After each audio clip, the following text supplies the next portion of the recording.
and welcome back to another episode of the Membership IQ. This is where you go to get smart about membership. I'm Sarah Sladek, your host, and today I have a guest. I am super excited to be interviewing Heather White.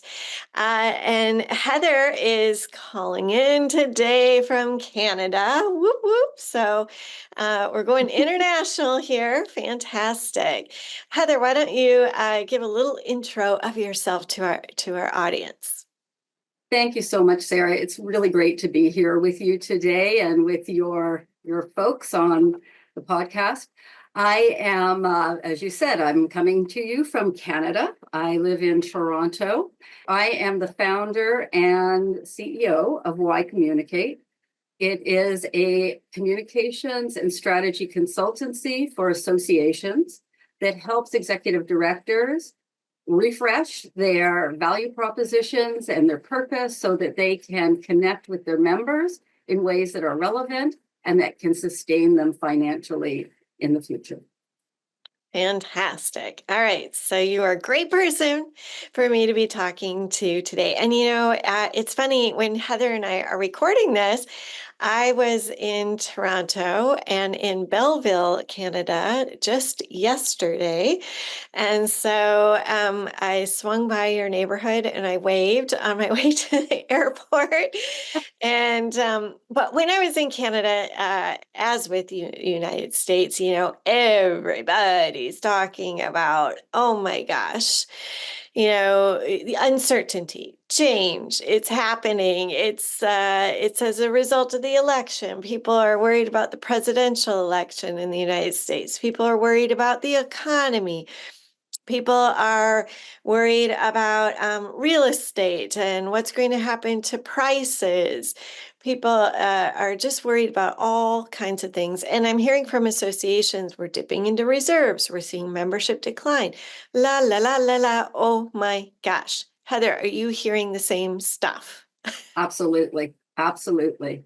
We were watching very closely what happened in the US with the election and trying to figure out what that's going to mean for business here, as well as looking at our own upcoming election within the next year and what that's going to mean in terms of changing the landscape, both politically and economically. So Yeah. I hear this all the time from the clients I'm talking to about what's next. What do I do? How do I remain relevant? And how do I make decisions when there's so much change in front of me? So Right. I think it's a universal challenge for associations worldwide right now. I heard a great term just the other day, and I really liked it. I mean, it's terrible, but it's also just so accurate. And it's the word polycrisis, that Oh, we're living through this era of yeah. multiple, large scale, big earth-shattering events, and it's not an era of just dealing with one crisis at a time, but many. And yes, that obviously challenges associations. So when people ask you, what are we supposed to do now? Oh my gosh, Heather, this is really challenging. What are some of your responses to your association clients? Well, this is a bit of a catch-22 for a lot of associations because they're trying to deal with what they're seeing now. As you say, the poly crisis, there's so much change going on. And there's Mhm. always been change. That's not the difference. The difference is the pace of change. And I think that associations are very much still in the past decade. They were already coming up and trying to deal with the change that was coming as a result of the digital environment.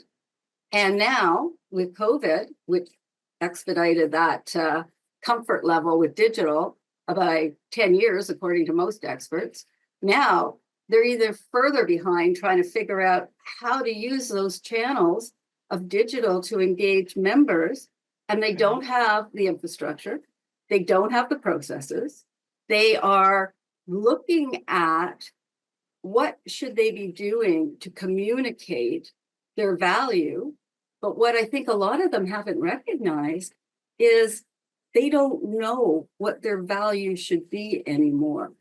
They haven't identified that the world has shifted so drastically that they have not kept up with that change. And they're not using the right tools like research and engaging members and talking to members and listening to members to be able to get the right data points to make informed decisions. And so when they say, well, what do we do?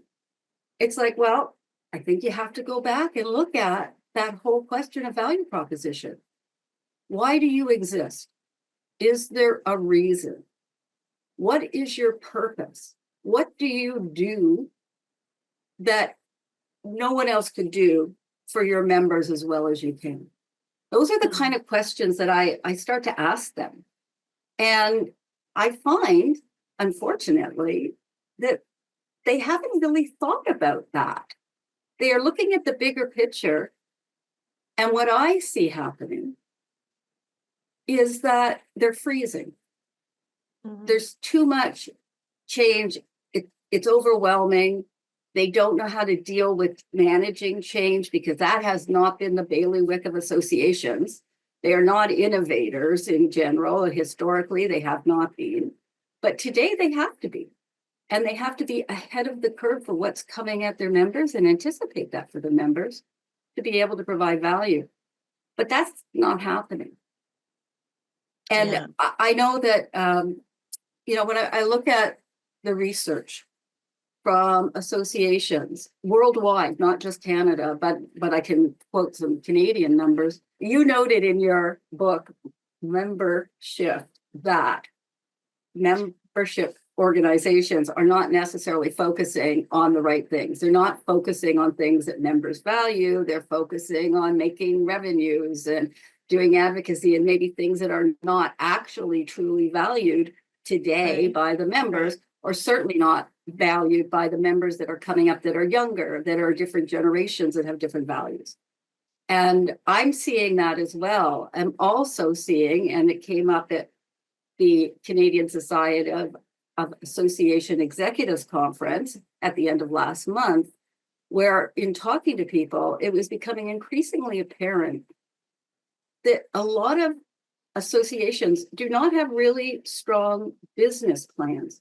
What they've done because of this uncertainty and fear of making a mistake is shortened their strategies into short-term operational plans where they think that by being safe, they won't make a mistake and everything will be okay. But in short, what they're doing is they're handcuffing themselves and they're not moving ahead.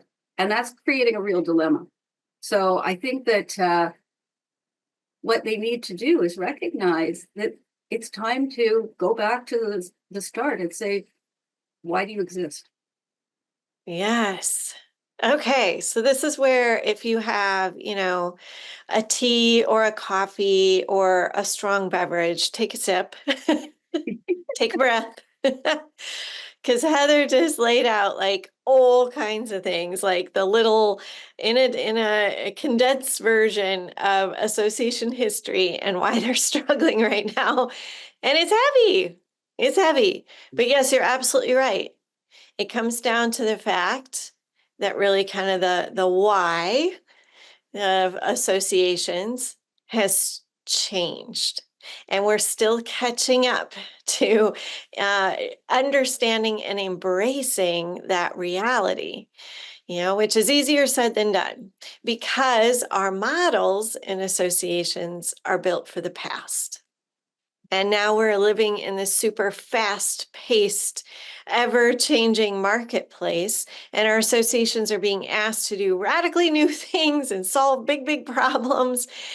And our models are still built for predictability and structure, and they're not built for this crazy, crazy change. So there's a lot to unpack with what you just said. And I want to talk for a moment. Let's talk about that why. Mhm. So obviously I want to talk to you about that, especially because this is like your brand, your company name. This is your thing, right? It is. How do you find your why?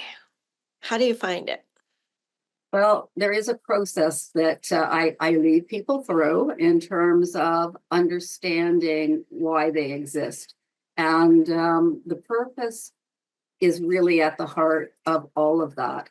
I think that the best way to do that is to bring together a collective of Mm, the association, couple board members, senior leaders, employees at different levels, suppliers, the members from external, looking at other people that have influence, other stakeholders that have influence on that area, a sector, for instance, that the association is involved in. And by doing that, you can get a conversation going that yes. can look very strategically and objectively at why this organization should exist, and to try to get down and drill down, not into the what, because there is the what. Everybody can say what they do, but the why is, if somebody else can do what you do better, cheaper, what have you, then you're not going to have the opportunity to really excel in that area. You need to have a unique niche, and that Mhm, niche is your purpose. mhm.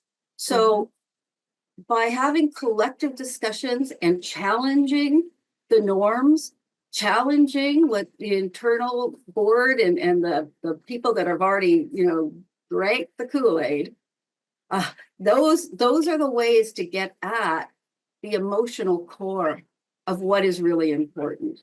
And by having young members, more senior members, all groups, so that you're having a really robust discussion, you can start to drill down on something that people haven't necessarily even thought about, but is really critical to long-term sustainability. Right. And Heather, you and I are so aligned with that. I talk about that in the book, and I talk about it in my workshops. That practice of cognitive diversity, of like bringing people together of different backgrounds, skill sets, experiences, viewpoints. Really, truly bringing a group together that's representative of your entire membership community, not just one little piece of it, and getting all their viewpoints. Um, the other thing that you mentioned in terms of why is we have to be so careful also to talk about our who. And I find that so many membership organizations kind of forget about the member. In fact, at this event I was just at in Canada that I was talking about, I posed a question to the audience and I had some people share, well, why do you exist? What's your reason for being? And someone shouted out, to create economic prosperity for our community. And I said, oh, so like for everyone in your community? And he said, yep. And I said, nope. Because I mean, yes, maybe that is the big vision, but you have people who've paid admission. So let's put those members first. Let's not try to solve, world peace. You're not a nonprofit per se. You are a membership organization. People paid to be there. How are you putting those members first? Thoughts on that, Heather? It's interesting you say that, because at the Canadian Society of Association Executive Conference, I was presenting, and I was actually talking about knowing your members Yeah. as the means for future sustainability and a way to evolve your value proposition so it's always in alignment with what the members need.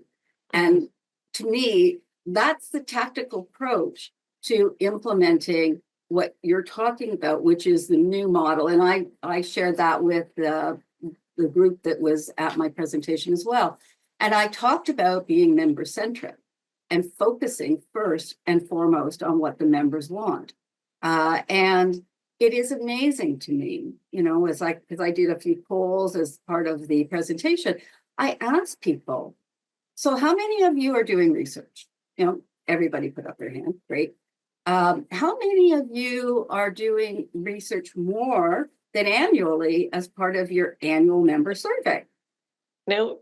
Several did. Several said they were. And I said, okay, how many of you are doing segmented research so that you know which individual segments of your membership need certain things that are different from others? I think 2 people acknowledged that. Yeah. And, the rest of the presentation went on to talk about, I get why associations don't want to do a lot of member research. They'll say, A, it's too expensive. B, it takes too much time. We don't have those internal resources.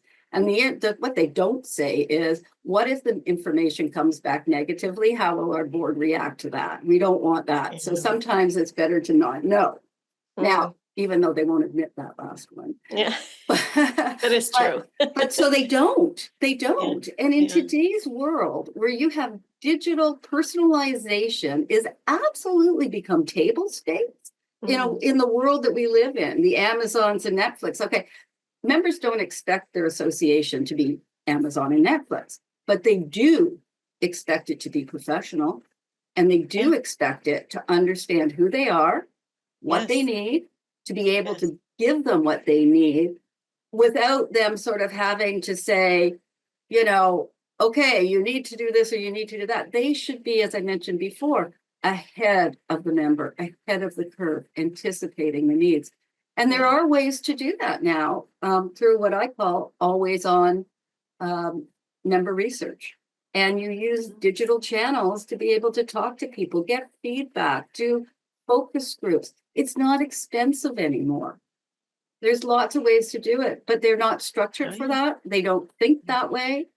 And they're afraid of doing anything different. And to me, that's the Achilles heel of the entire association profession. If I've heard it once, I've heard it a million times. That's the way we always do it. Yeah. You can't do that. That needs to be like X'd out and banned from the culture. Yes, agreed. And empower the employees to take risks, to try and fail and be agile. It's not a bad thing to fail if you learn and you can course correct. I've done it a million times in my career. My God, I don't always succeed in things that I try. Right. That in our world today, that's how you have to manage change and build resiliency and recognize nothing stays the same. Absolutely.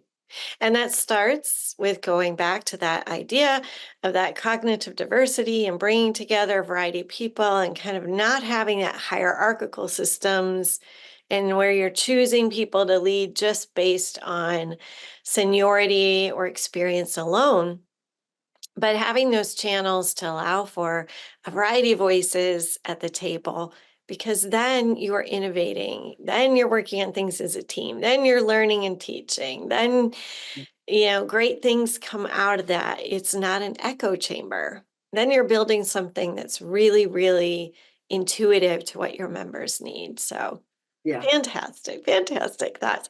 Can I share one thing with you that I really love? Yes. And this is not mine. I'm stealing this from someone else who presented at that conference. But I love the line. She said, "Your board is the worst focus group ever." Yes. So true. It is. Do not listen to what the board says as a focus group. They are not the norm. No, exactly. And one of the other little voids that we have is that we're not really educating board members on leading a membership organization and being member centric and what that member component means. And I think that's also critical. But yes, they're the worst focus group often. Yes. All right. So, Heather, I am curious to know if you have any, tips that we can leave our audience with. I feel like you dropped a lot of little knowledge bombs and words of wisdom.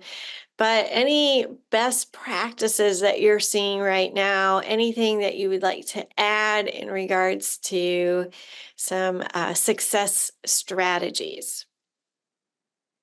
Thank you for that opportunity. I have left a lot in this conversation on the table.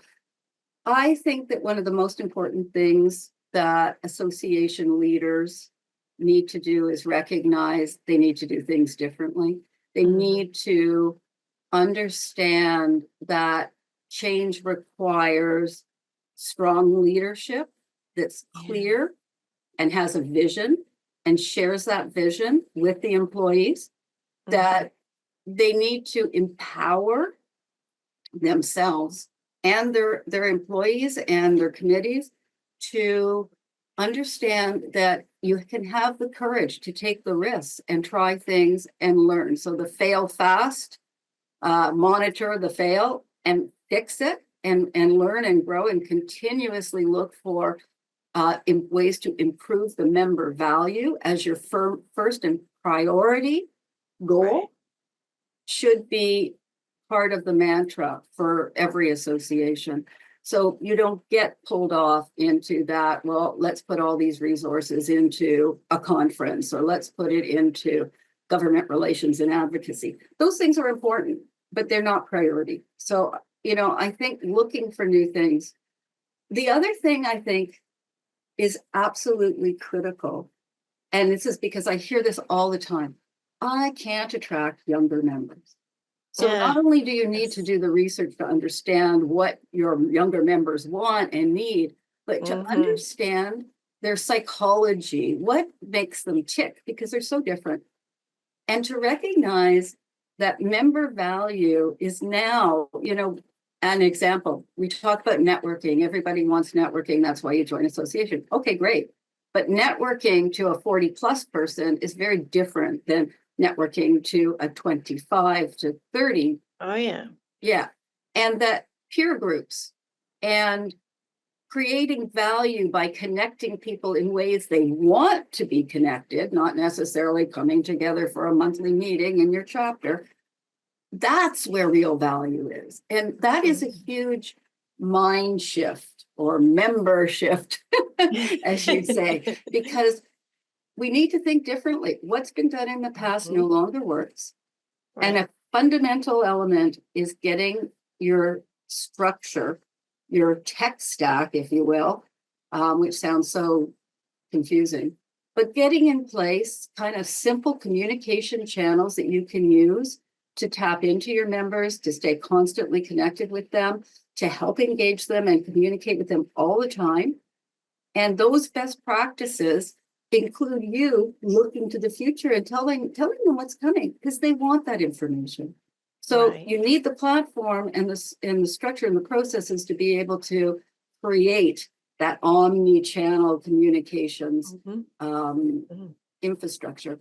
And once you do that, it does help you with big changes you didn't anticipate. So there is no playbook for a seismic change, but there are the best practices that you can put in place so that when change comes or crisis comes, you are actually better able and prepared to manage through it effectively. Exactly. I love that. Thank you so much, Heather White, for being here on the Membership IQ podcast. It's Heather White. Y is in your last name, literally, and it's in your business name. And clearly, you're pushing organizations to think differently and get to focusing on their why they exist, where they're going, why their mission matters today, not yesterday. And I think that's so incredibly valuable. Thanks so much for showing up today and sharing so many strategies on the Membership IQ. It's and for been my our pleasure.